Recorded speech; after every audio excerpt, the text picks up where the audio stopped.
Y nos vamos a Argentina, nos vamos con Mariela Díez para hablar de una de las novedades, proyectos económicos del momento. Mariela. Así es, Darío, y hablamos del impuesto a las ganancias porque el año pasado, en campaña por la presidencia y siendo ministro de Economía, Sergio Massa propuso y se aprobó a través de una ley del Congreso que el 90% de los argentinos que pagaban el impuesto a las ganancias dejaran de hacerlo. Esto provocó un agujero fiscal al Estado Nacional y también a las provincias porque el impuesto a las ganancias se coparticipa, se les da a las provincias la recaudación en un 60%. Y por eso tuvo tanta importancia la discusión sobre este paquete fiscal que va a acompañar a la ley de bases que se empezaría a tratar la semana que viene porque se restituye una categoría a partir de la cual muchos argentinos van a volver a pagar este impuesto a las ganancias. Me acompaña Martín Caranta, que es un contador especialista en impuestos. Martín, en principio, ¿qué es el impuesto a las ganancias? ¿Si hay países en Latinoamérica que tienen un impuesto similar, aunque se llame de otra manera? Buenas tardes a todos. Efectivamente, el impuesto a las ganancias que cae sobre las rentas del trabajo personal es un impuesto tradicional, clásico, de mucha presencia en todo el mundo, incluso en Latinoamérica, ¿sí? El problema que hay en la República Argentina desde hace gran tiempo es que la inflación fue percutiendo en los importes fijos que definen cuando un trabajador empieza a pagar o no el impuesto a las ganancias y también en los importes que definen la escala progresiva en la cual va a pagar el impuesto a las ganancias. Entonces, a partir de la inflación y sobre todo en el 2022, 2023, donde las actualizaciones no acompañaron en tiempo oportuno el flagelo de la inflación, se ultrapopularizó el impuesto a las ganancias y la mayoría de los trabajadores estaban en las escalas máximas de la alícuota, ¿sí? ¿Qué pasa en otros países latinoamericanos sobre todo? Si bien en Latinoamérica hay inflación, no hay tanto como en Argentina, ¿no? La mayoría de los países no supera un dígito. Entonces el impuesto a las ganancias sobre el cual se paga es realmente sobre un salario que supera el nivel mínimo de ingresos para subsistir dignamente, ¿sí? Lo que ha pasado en la República Argentina a lo largo de los años es que pagaban el impuesto a las ganancias salarios que estaban muy cerca de la línea de pobreza. Entonces la realidad era una situación totalmente absurda, inequitativa y era una falta de respeto para los contribuyentes porque no se respetaba un principio básico que es el de la capacidad contributiva. Con las modificaciones propuestas ahora por el gobierno de Javier Milei, ¿quiénes van a pagar el impuesto? Bien, como vos bien decías, lo que pasó el año pasado es que en campaña el candidato y a su vez ministro de Economía eliminó el impuesto a las ganancias para la mayoría de los trabajadores, ¿sí? Eso causó un agujero fiscal. El gobierno actual, a través de un proyecto de ley, lo que pretende es volver a llevar el impuesto a las ganancias a un modelo clásico, ¿sí? Donde sea realmente progresivo, no sea este corte de hoja que proponía la ley de Massa, y se empezaría a pagar para sujetos casados con 2 hijos, que es la familia tipo, a partir de un sueldo bruto de 2.300.000, que es similar a lo que tiene el régimen hoy vigente a partir de la reforma de Massa.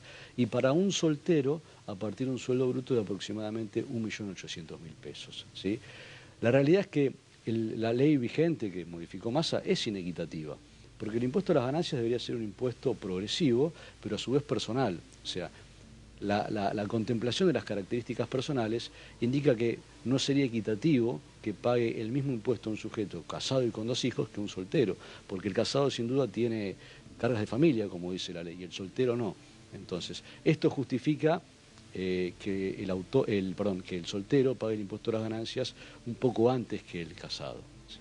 Martín lo escucha en el estudio Darío Misraji y te incorporamos, Darío, a la conversación. Gracias, Mariela, y gracias, Martín, por este tiempo con DNews. Quiero volver a algo que usted planteaba al comienzo, me parece interesante, que es que es un impuesto que quizás con otro nombre, de hecho ahora se le va a cambiar el nombre, se paga en casi todo el mundo.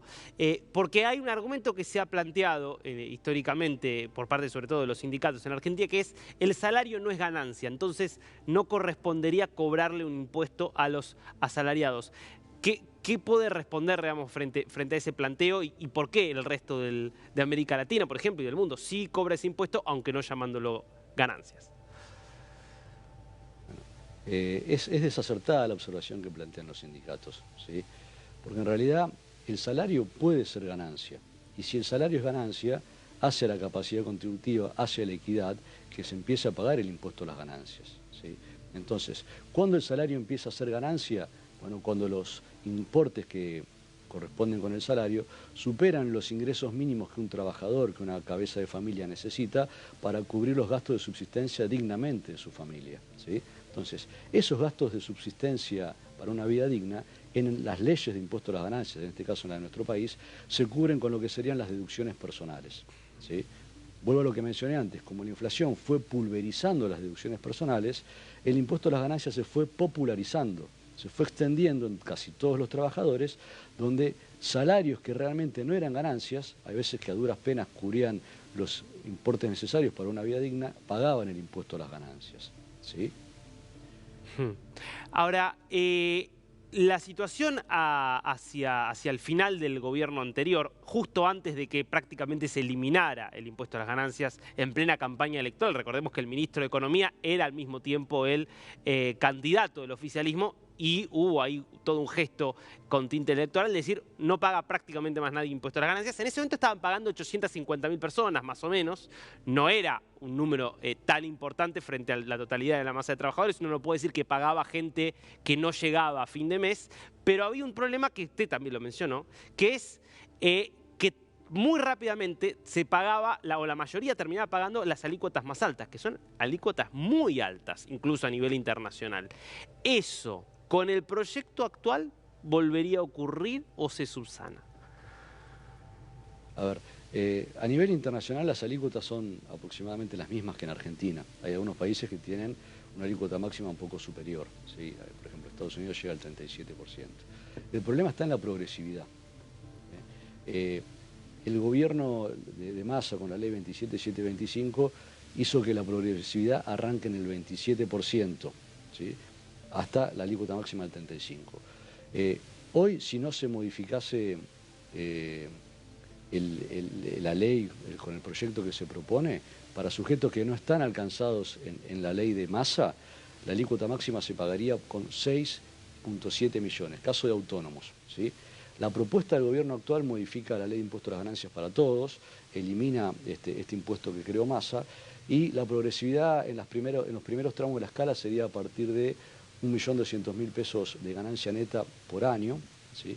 Luego va aumentando la progresividad y en la escala máxima el bache entre el 35% y el 31% se da con 12 millones de pesos de ganancia neta. Vamos corrigiendo la situación, ¿sí? Entonces, ¿qué te quiero decir con esto, Darío? Digo, el problema no solamente es ser sujeto del impuesto a las ganancias o no, el problema también es cuánto pago de impuesto a las ganancias.